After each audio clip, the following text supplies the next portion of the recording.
Bon, aujourd'hui, va falloir être très sympa avec moi parce que aujourd'hui, j'ai mes règles. Et quel meilleur moment me direz-vous pour que je vous parle des menstruations ? Déjà, est-ce qu'on peut parler 5 minutes de ce mot, s'il vous plaît ? On dirait clairement une technique de torture datant du Moyen-Âge. Spoiler alerte, vous allez vous rendre compte que finalement, on n'en est pas loin. Je tiens à préciser que ce n'est pas un épisode réservé qu'aux nanas, il sera très intéressant aussi pour les gars qui n'y connaissent pas grand-chose, mis à part que l'on saigne et qu'on incarne le démon une fois par mois. Je vais donc parler des règles, mais aussi de comment ça m'est arrivé, comment j'ai réagi, et surtout qu'est-ce que j'ai mis en place pour réduire l'inconfort de ce phénomène, y compris du syndrome prémenstruel qu'on appelle plus communément SPM. Commençons tout de suite par la première fois où j'ai entendu parler des règles, si vous le voulez bien. C'est grâce à ma maman qui m'a expliqué quand j'étais petite qu'un jour j'allais avoir un saignement par le vagin, qui signifierait que mon corps serait désormais capable de créer la vie. Waouh! Ça a l'air incroyable sur le papier dit comme ça, non? Sauf que je n'ai pas lu les petites lignes du dossier, évidemment. Ça, je m'en suis rendu compte plus tard. Donc, si j'avais bien compris, le projet, c'était que une fois par mois, mes ovaires produiront des ovocytes, qui, au moment de l'ovulation, donneront naissance à un seul ovule fiable, qui se déplacera de la trompe Fallope jusqu'à mon utérus. La muqueuse utérine qu'on appelle l'endomètre va, elle, s'épaissir et se gorger de sang, pour apporter tous les nutriments et le confort nécessaires dans l'éventualité d'une grossesse. Mais si l'ovule n'est pas fécondé par un spermatozoïde, il se désintégrera et sera évacué avec la couche utérine, ce qui provoque ainsi les fameuses règles. Sacrée machine, hein ? D'ailleurs, on dit règles, mais ça a plein d'appellations différentes selon les personnes. Des fois, ça va être les ragnagnas, les Anglais qui débarquent, avoir ses lunes, être indisposé, avoir ses trucs, etc. C'est quelque chose qui arrive majoritairement autour des 12 ans, qui peut être douloureux, bouleverser nos humeurs, durer entre 3 et 10 jours de saignement et qui nécessite de mettre des protections hygiéniques. La deuxième fois que j'en ai entendu parler, c'était au collège et plus précisément en cours de sciences et vie de la Terre, mais ça a été abordé de manière très brute, très scientifique, très biologique, en mode voilà, les meufs ont leurs règles, ça veut dire qu'elles sont prêtes à se faire engrosser. Avec un petit schéma au passage de l'appareil génital, hop hop hop, merci bonsoir. Non, en vrai, bien sûr que j'exagère, mais c'est un peu le sentiment que j'ai eu, quoi. Parce qu'on parlait pas encore de tout ce qu'on connaît maintenant, comme le SPM, le fait qu'on ait des changements d'humeur, que ça peut vraiment faire ressentir des douleurs mais très difficiles à supporter, parler des différents moyens de protection hygiénique, de l'importance d'aller voir régulièrement un gynécologue, savoir qu'il existe différentes couleurs de sang pendant tes règles, qu'on a également des pertes blanches, ou même l'existence du clitoris, genre tout ça, on n'en parlait pas du tout en fait. En vrai, je râle là-dessus, mais je réalise que j'ai eu de la chance qu'on m'explique ça 2 fois dans ma vie, parce que quand on regarde en arrière, ça fait pas si longtemps que ça qu'on en parle librement. Mes grand-mères, on leur a jamais expliqué qu'un jour elles allaient avoir leurs règles, par exemple. Quand elles m'ont raconté ça, mais ça m'a choquée. Depuis la nuit des temps, les femmes ont toujours eu leurs règles, vu qu'on existe depuis un bail, hein ? Je sais pas si vous vous rendez compte depuis combien de temps cette connerie dure, mais il y a encore 70 ans, on ne disait pas aux femmes qu'elles allaient avoir leurs règles. Et pourquoi ça leur arrivait ? Vous imaginez un peu l'enfer que ça devait être de vivre ça ? C'était considéré comme quelque chose de sale, de honteux, qu'il fallait cacher, dont il ne fallait surtout pas parler, alors que, en vrai, laissez-nous tranquilles, putain ! On saigne! D'ailleurs, pour info, on perd entre 30 à 80 ml de sang en moyenne par cycle, donc arrêtez de nous faire culpabiliser en plus là-dessus, bordel! Et la troisième fois que j'en ai entendu parler avant de les avoir, c'est à l'école, entre filles. On a toutes déjà entendu cette phrase de « Psst, tu peux vérifier si j'ai une tache sur mon pantalon, s'il te plaît ?» ou « T'as pas une serviette ou un tampon à me passer ?» Ces phrases-là, je les ai entendues un nombre incalculable de fois au collège. Parce que si t'avais le malheur d'avoir une tache de sang au niveau des fesses, tout le monde te bolossait. Et pas que les garçons, il y avait aussi pas mal de filles. Et encore plus si tu n'étais pas populaire. Je vais pas m'étaler sur le sujet parce que le harcèlement scolaire, ça mérite clairement un épisode complet là-dessus, mais je pense que tout le monde se souvient de cette fameuse meuf au collège qui a eu la malchance d'avoir une tâche à l'école et qui s'est fait montrer du doigt durant des années juste parce qu'elle avait eu une fuite pendant ses règles. C'est horrible de vivre ça, les gens ne se rendent pas compte du trauma que cette personne a dû vivre. Sachant que, en vrai, c'est totalement normal et très fréquent qu'on ait des fuites au début, parce que notre cycle n'est pas encore totalement régulier. Donc on ne sait pas précisément quand elles vont arriver. Et des fois, malheureusement, t'as pas forcément ce qu'il faut sur toi, ou t'as pas la bonne protection qui correspond le plus à ton flux. Et puis tu découvres en fait, et c'est pas évident, tout est nouveau, et c'est difficile à gérer en vrai au début. Demandez à toutes les meufs que vous voulez, hein. On a toutes déjà eu une fuite pendant nos règles, et ça ne devrait surtout pas être une source de moquerie. Après, j'avoue, une fois que tu maîtrises un peu plus la situation, tu te sens un peu comme un Pokémon qui a évolué, tu vois. Genre, on va pas se mentir les meufs, on se sait. Celles qui avaient leurs règles au collège, elles avaient un petit truc en plus par rapport aux autres, tu vois. Quelque chose avait changé en elles. Elles étaient devenues des femmes. En plus, à cette période-là, on est en plein dans notre puberté, donc on a nos règles, ok, mais pas que. On commence à avoir de la poitrine, des hanches, des cuisses qui se développent, l'apparition des poils, on se cherche au niveau de notre style vestimentaire, première fois qu'on se maquille, qu'on essaie de se faire des coiffures, qu'on porte des talons, etc.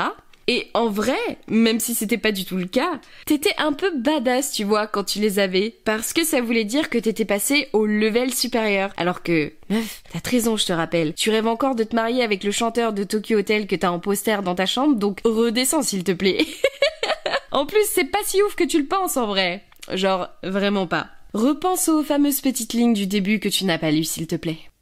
Quand ce fut mon tour de les avoir, j'avais donc 13 ans. D'ailleurs, j'avais ultra peur de ne pas du tout les avoir parce que la majorité des meufs de ma classe les avaient déjà eues. Et moi, je faisais partie vraiment des dernières qui les restaient, donc j'avoue, ça m'inquiétait pas mal. Je me souviens, j'en parlais à ma mère, j'étais là en mode non mais ça se trouve je suis stérile, il y a un problème avec mon corps et tout. Et en fait, pas du tout. Certaines filles peuvent même avoir leurs règles au-delà de 15 ans. C'est plus rare, mais ça peut arriver. Et puis un soir, alors que j'allais faire mon dernier pipi avant de dormir, j'ai aperçu une tache marron-rouge dans ma culotte, mais très foncée. Et sur le coup, j'étais un peu inquiète parce que... Ok, j'avais eu mal dans le bas du ventre dans la journée, mais c'était pas du sang rouge vif comme quand on vient de se couper, tu vois. Là, c'était vraiment un marron un peu rougeâtre, quoi, mais surtout très foncé. Donc j'étais pas sûre que ce soit vraiment ça. Donc j'ai appelé ma mère discrètement pour lui demander si c'était vraiment ça.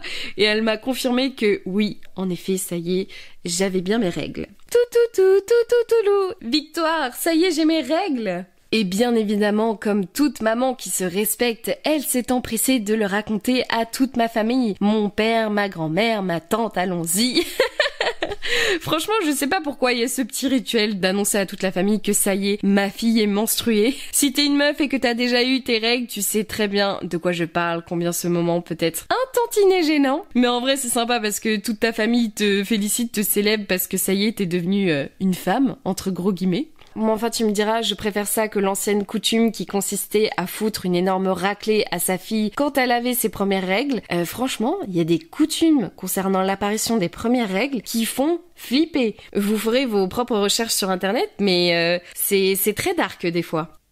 Je me souviens très bien la première fois que j'ai dû mettre une serviette ou un tampon. J'étais vraiment en mode « Mais c'est horrible et désagréable au possible ces merdes-là !» Déjà le tampon, l'idée de me rentrer un truc dans mon vagin que personnellement à cette époque je n'avais jamais trop exploré, c'était mort en fait. Et des années plus tard quand j'ai dû réessayer parce que j'avais pas trop le choix, je devais aller à la mer ou à la piscine en vacances, je sais plus, j'ai galéré à le mettre, je me faisais mal en le mettant et une fois qu'il était en place je sentais le truc et j'aimais pas du tout la sensation. Donc je suis toujours restée aux serviettes jetables, mais encore une fois, c'est pas le plus agréable non plus. T'as littéralement une couche sur toi en fait. Et tu sens ton sang qui coule, et tant que tu changes pas ta serviette, tu sens l'humidité, la texture de ton sang au contact de ta vulve. Au début c'est tiède, et puis ensuite ça devient froid, genre.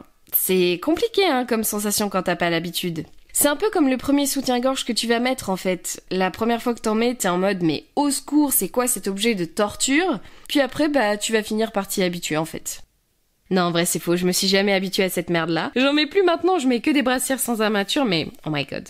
C'est tellement le kiff en même temps. Mais t'as compris ce que je voulais dire, quoi. Quand y a pas le choix, y a pas le choix. J'ai aussi compris que quand tu as tes règles, c'est comme si tu jouais au loto avec Dame Nature une fois dans ta vie. Il y a la grande gagnante qui a 0 douleur, qui saigne 2 jours avec un flux quasi inexistant. Celles qui ont gagné un petit lot, genre soit elles ont pas de douleur, soit elles ont pas de changement d'humeur trop vénère, ou un flux plutôt moyen. Et t'as les grandes perdantes comme moi qui ont le droit à la totale chaque mois. Parce que oui, chaque fille réagit très différemment face à ses règles. Pour ma part, au tout début, donc de mes 13 ans à mes 16 ans, j'avais mal, mais d'une puissance. D'une échelle de 1 à 10, j'étais à 9 sans mentir. Sachant que à 10, clairement, je quitte mon corps et je clame, ok ? Pour vous décrire la douleur, c'est comme si j'avais en permanence une lame de couteau qui me scie tout le bas du ventre en effectuant des va-et-vient de manière très irrégulière. C'est bon, vous l'avez l'image en tête ? Désolée si c'est gore, hein, mais c'est la seule image qui pouvait vous faire imaginer ma douleur. Mais s'il n'y avait que ça encore, je vous dirais que ça irait. Mais c'est sans compter sur le détesté syndrome prémenstruel. Une semaine avant mes règles, je me sens extrêmement fatiguée. Vraiment, j'ai qu'une seule envie, c'est dormir. J'ai du mal à me concentrer et surtout, j'ai l'impression que le but de la terre entière, c'est de me casser les couilles. Dans ce cas précis, plutôt les ovaires, mais...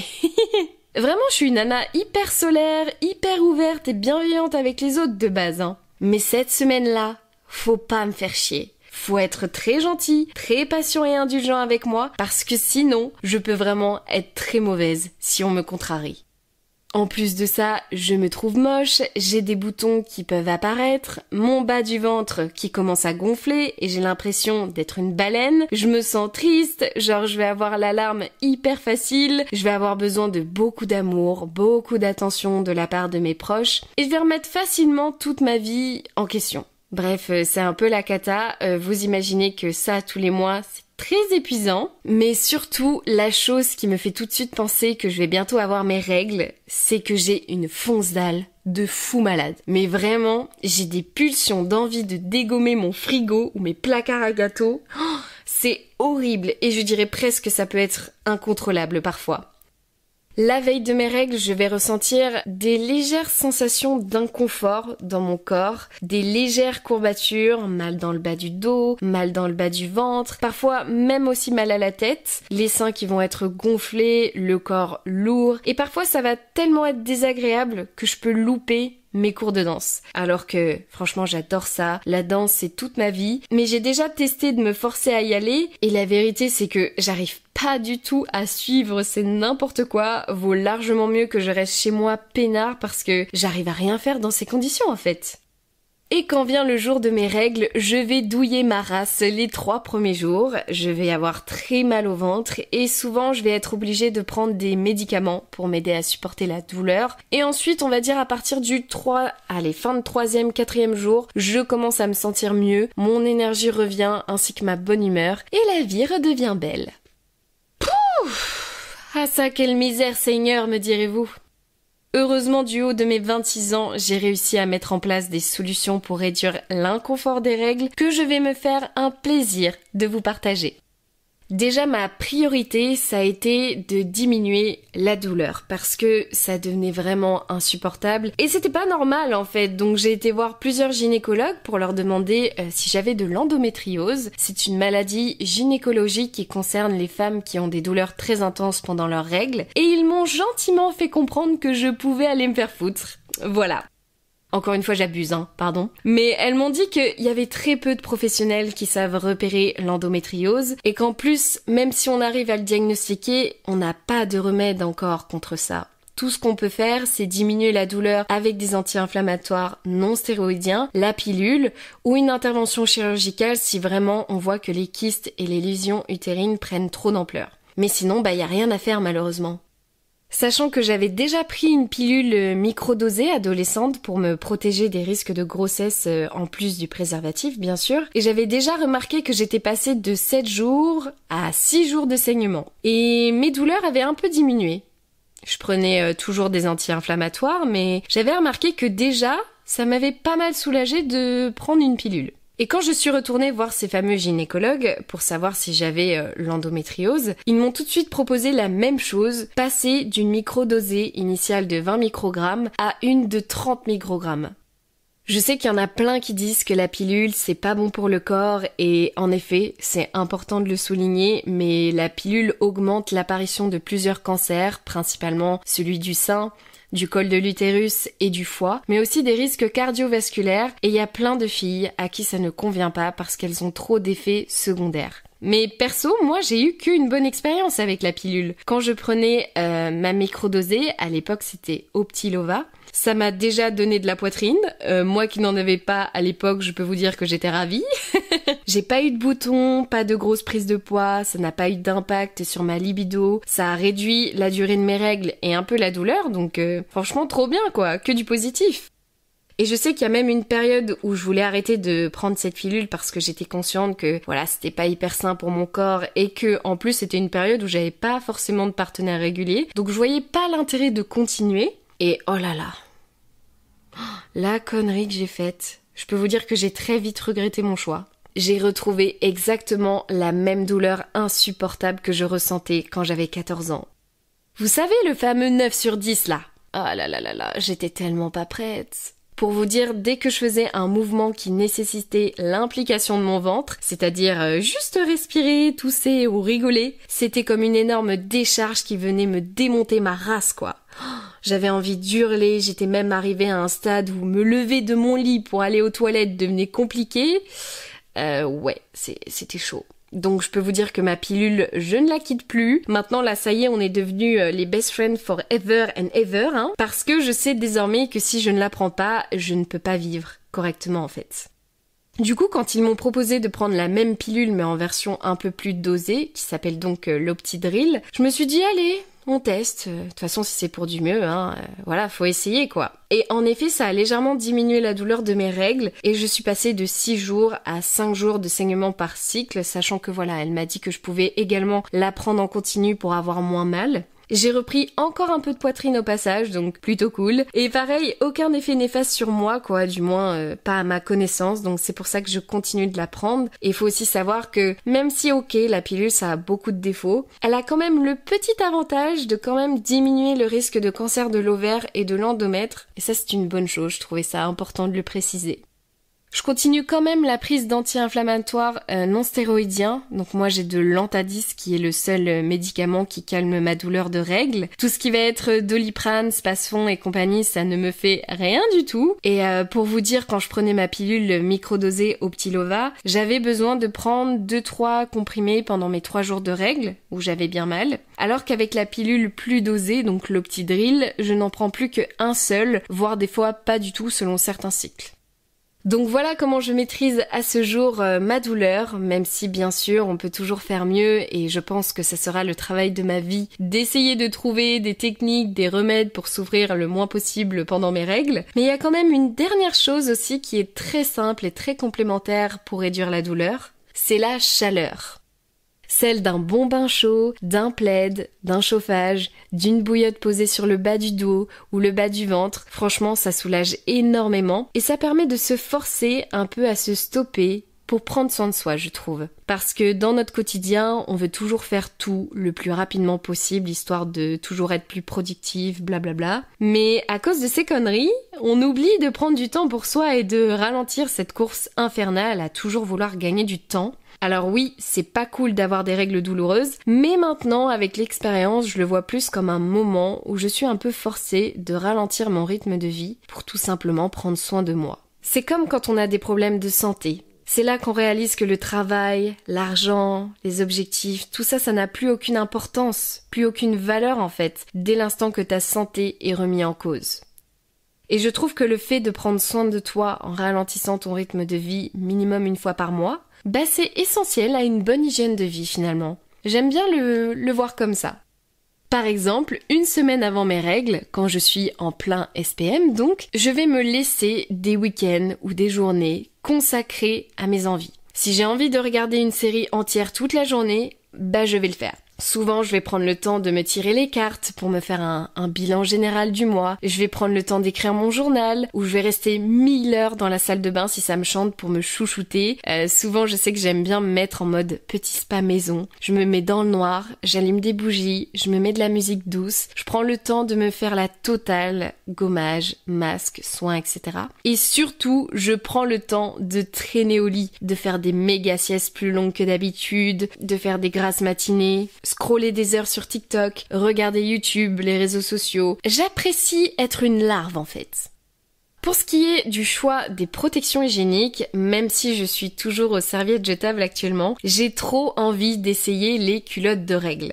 Faut vraiment que je me penche là-dessus. D'ailleurs, si vous avez des marques à me recommander, je suis preneuse, envoyez-moi tout ça parce que les protections hygiéniques jetables, déjà, c'est loin d'être confortable. Ça coûte cher, c'est pas écologique et souvent c'est bourré de traitements chimiques et trop agressifs pour nos muqueuses. Et j'ai des amis qui ont testé des culottes de règles et qui m'ont dit mais que franchement ça avait changé leur vie quoi. Donc j'ai trop hâte de tester, même si honnêtement, il n'y a pas de bon ou de mauvais choix concernant la meilleure protection hygiénique ou bien la meilleure contraception. Chacun a ses bénéfices-risques, c'est à vous d'en juger et de choisir ce qui conviendra le mieux à votre corps. Ça, je le rappelle, mais on réagit toutes différemment et ce qui marchera pour vous ne marchera pas forcément pour une autre. Donc le mieux, c'est d'apprendre à s'écouter, de tester ce qui passe moins bien pour vous aider à choisir la meilleure solution adaptée à votre corps. Pour ce qui est de la gestion des émotions et des humeurs, j'essaie de me rappeler chaque mois que c'est normal que je me sente d'un coup triste, puis moche, et ensuite fatiguée, à fleur de peau ou énervée. Parce que c'est la période des SPM quoi. Et vous allez me dire, mais c'est bon, au bout d'un moment ça fait 13 ans que t'as tes règles, meuf, tu dois savoir que c'est à cause de ça, non? Eh je peux vous jurer que non, pas forcément, hein. C'est quand je regarde ma plaquette de pilules pour savoir où j'en suis que je me dis, ah oui, c'est vrai, c'est la semaine du SPM, déjà, ok. Mais voilà, j'essaie de me montrer patiente envers moi-même, même si c'est très difficile de le faire en vrai, parce que tous les mois, cette période, tu sais ce que tu vas traverser. Tu sais que tu vas devenir sensible le temps d'une semaine, mais c'est comme si tu ne voulais pas l'accepter. Tu veux lutter contre en mode « non, c'est bon, je vais réussir à passer au-dessus », mais non en fait, c'est pire de retenir tes émotions. Laisse-toi aller meuf, c'est le mieux à faire. Et si jamais t'as des remarques de ton entourage en mode « mais pourquoi tu fais la gueule? Pourquoi tu parles pas? Pourquoi tu souris pas ?» J'ai mes règles, ta gueule. Bon, peut-être le ta gueule, tu peux l'enlever. Mais juste, moi perso, je dis que je vais bientôt avoir mes règles. C'est pour ça que je ne supporte pas que tu respires à côté de moi. Comme ça, c'est sûr, on te fout la paix, tu vois. Faut pas hésiter à dire la vérité. Et en vrai, ça me tenait très à cœur d'en parler, mais je trouve qu'on a quand même la chance que maintenant, on en parle de plus en plus ouvertement. Genre, moi, je sais que j'ai aucun tabou à parler de ça à mes potes, ma famille, mes collègues ou autres. Et même, je trouve que les hommes de ma génération qui ont entre 20 et 30 ans sont beaucoup plus renseignés et ouverts par rapport à ça que les générations précédentes. Et ça, merci beaucoup les gars, c'est un bonheur en fait. Les hommes qui s'intéressent à ça pour mieux comprendre ce que peuvent vivre leurs sœurs, leurs mères, leur chéri ou leur pote, c'est un oui en fait. Merci les gars. On a tous déjà vu passer les fameuses vidéos sur les réseaux sociaux de mecs qui testent les appareils et qui reproduisent les sensations des règles douloureuses. Et ça a ouvert les yeux à pas mal d'hommes sur ce que peuvent ressentir les femmes pendant leurs règles, donc c'est très cool. Et à un moment, il y avait un projet de loi pour pouvoir poser des congés menstruels pour celles qui auraient des règles très douloureuses. Et malheureusement, j'ai su aujourd'hui qu'il avait été refusé. Mais imaginez, un jour ça arrive. Mais oh my god, ça serait tellement bien!